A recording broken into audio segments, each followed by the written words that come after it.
Hoje em As Tardes da Júlia, espíritos. Poderá a ciência algum dia explicar o que Cláudia Antunes sentia? Eu sentia que alguém me observava, não conseguia ver ninguém, sentia as presenças, ouvia vozes. Fenómenos do além sem explicação. Estas e outras histórias impressionantes para conhecer. Já a seguir.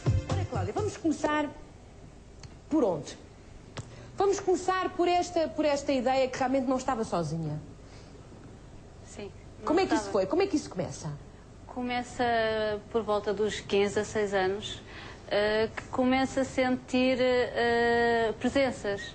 Havia alturas que eu ia para o quarto da minha mãe, para a cama da minha mãe, com 15 a 6 anos. Com medo, era? Com medo, porque eu dizia, mãe, está aqui alguém, mãe, está aqui alguém, está aqui alguém. Como é que sentia as presenças? Era uma coisa de uma sensação física? Era uma uma sensação física, Mas sentia-se alteração de temperatura? Sente-se... Não. Não, é uma sensação física e emocional. Porque a entidade, o espírito, também se sente a nível do psicológico. Portanto, sentia a proximidade de que qualquer outra coisa estava ali, é isso? Exatamente, que alguém E é estava agradável ali. ou desagradável? Naquela altura era desagradável. Porque inexplicável, era isso? Porque era inexplicável, não sabia o que era. Olha, até este que está no meio da adolescência, não é? Mais ou menos 15, 16 anos, não é? Sim, Portanto, até essa altura, alguma vez lhe tinha acontecido assim alguma coisa estranha? Tinha percebido que era, enfim, que... É assim, eu sempre sentia um bocadinho estranha, mas para mim era normal. Mas, por exemplo, em pequenina via coisas... Não. Foi mais a partir dessa idade. Bom, portanto, aos 15 a 16 anos, sente realmente que está a ser observada e que existem outras entidades à sua volta. Depois começa a ouvir vozes também, não é? Sim, começa a ouvir vozes e a ver. E a ver também. E finalmente a ver qualquer coisa. E finalmente a ver. Que ouvia e o que é que via, Cláudia? Ouvia as mais variadas coisas. Ouvia...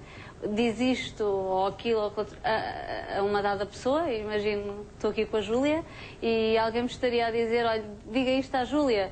Portanto, no fundo era como que era alguém mandar recados, é isso? Também, e também recados para mim. Nessa altura foi uma altura difícil porque também tive as tentativas de suicídio e essas vozes mesmo também me tentaram levar ao suicídio, não é? Exatamente. Pois, porque isso era o mais assustador de todo, não é? Isso era o mais assustador. Aquilo que refere ali que é, olha o mar está tão bonito. Uma das tentativas de suicídio que tive foi realmente junto ao mar. Porque, olha, o mar está tão bonito, porque é que não vais nadar no mar? E eu sabia perfeitamente que eu não me queria suicidar, não tinha razões para isso. E isso realmente agia sobre si, ou seja, sentia a vontade de ir, sentia. A vontade de ir era mais forte do que a minha própria vontade. E depois, finalmente, começa a ver, o que é que vê? Começa a ver vultos. Naquela altura era vultos que poderiam passar assim repentinamente ou que eu via nitidamente.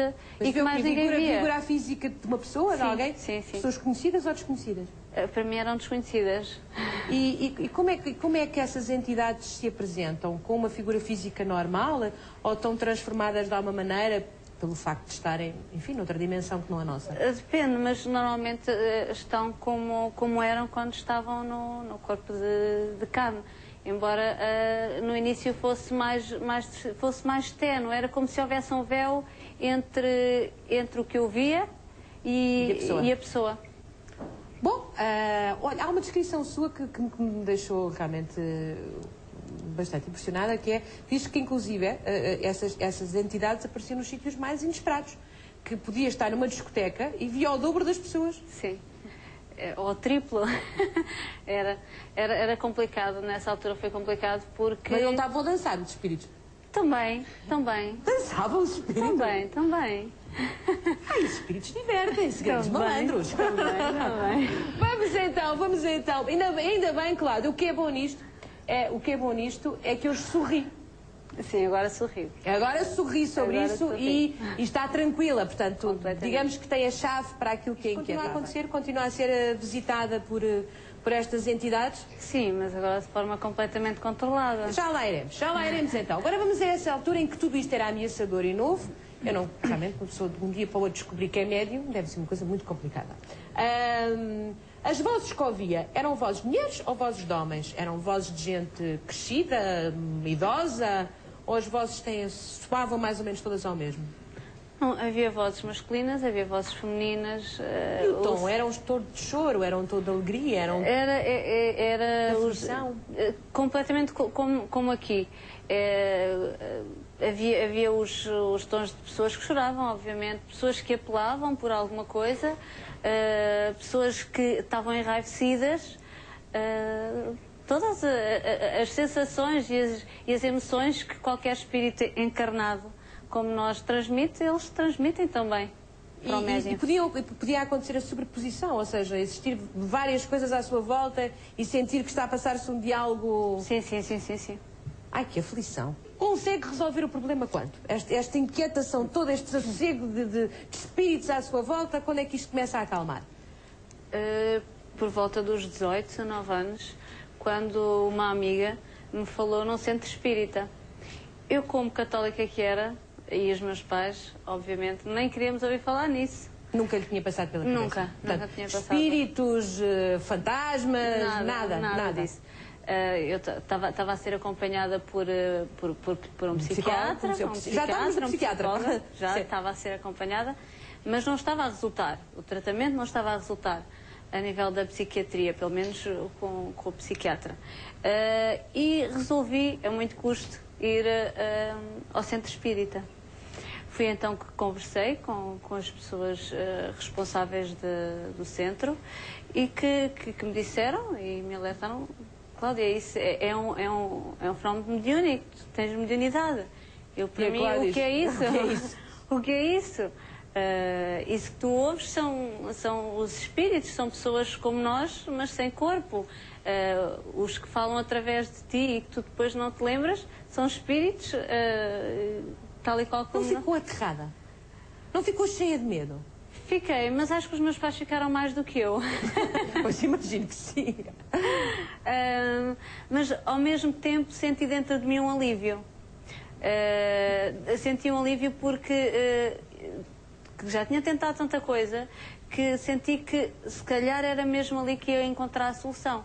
Ao mesmo tempo, e a par da situação com a associação, eles aconselharam também uma psiquiatra que, para além de psiquiatria, ela também era entendida dentro do mundo da paranormalidade. Como o Vítor Rodrigues tinha aqui uma fronteira pouco... Exatamente, onde foram realizados e visto realmente se seria esquizofrenia, se seria alguma doença bipolar, pronto, alguma dessas situações. Nada. Era mesmo mediunidade. Era mesmo mediunidade. E aprendeu a trabalhar então o que se pode considerar enfim, é uma qualidade? Faculdade. Não, é uma faculdade, não é uma qualidade. Não, é uma faculdade, tal e qual como a visão, a audiência... A audição é tal e qual. Então o que é que fez? Que trabalho é feito? Começou a... Eu comecei, e por conselho da associação, claro, comecei a frequentar o estudo básico de espiritismo, onde aprendia o que era o espiritismo, o que eram os espíritos. Isto tem um curso? É um curso gratuito. Tudo gratuito? Sim. Completamente gratuito, onde estudava... E aprendeu então a lidar com isto? Exatamente. Depois, mais tarde, fui para o estudo da mediunidade para saber toda a sintomatologia que sentia. E continua a sentir estas coisas hoje? Sim, continuo. Continua? Mas agora de forma orientada, com naturalidade, exatamente. Com naturalidade. Portanto, neste preciso momento pode estar a acontecer qualquer coisa. Exatamente. Está ou não? Portanto, a partir do momento em que aprendeu a gerir isto, que se passa à sua volta, também gera informação sobre isso. Exatamente. Naquela altura havia as vozes que eu ouvia e que não conseguia controlar, e havia os espíritos que falavam através das minhas cordas vocais e que eu não conseguia também controlar. Acabou também faz psicofonia. Chama-se isso psicofonia? Psicofonia. Quer falar com a voz de outra pessoa? Sim, o espírito utilizar as nossas cordas vocais. Isso acontece-lhe também? Sim.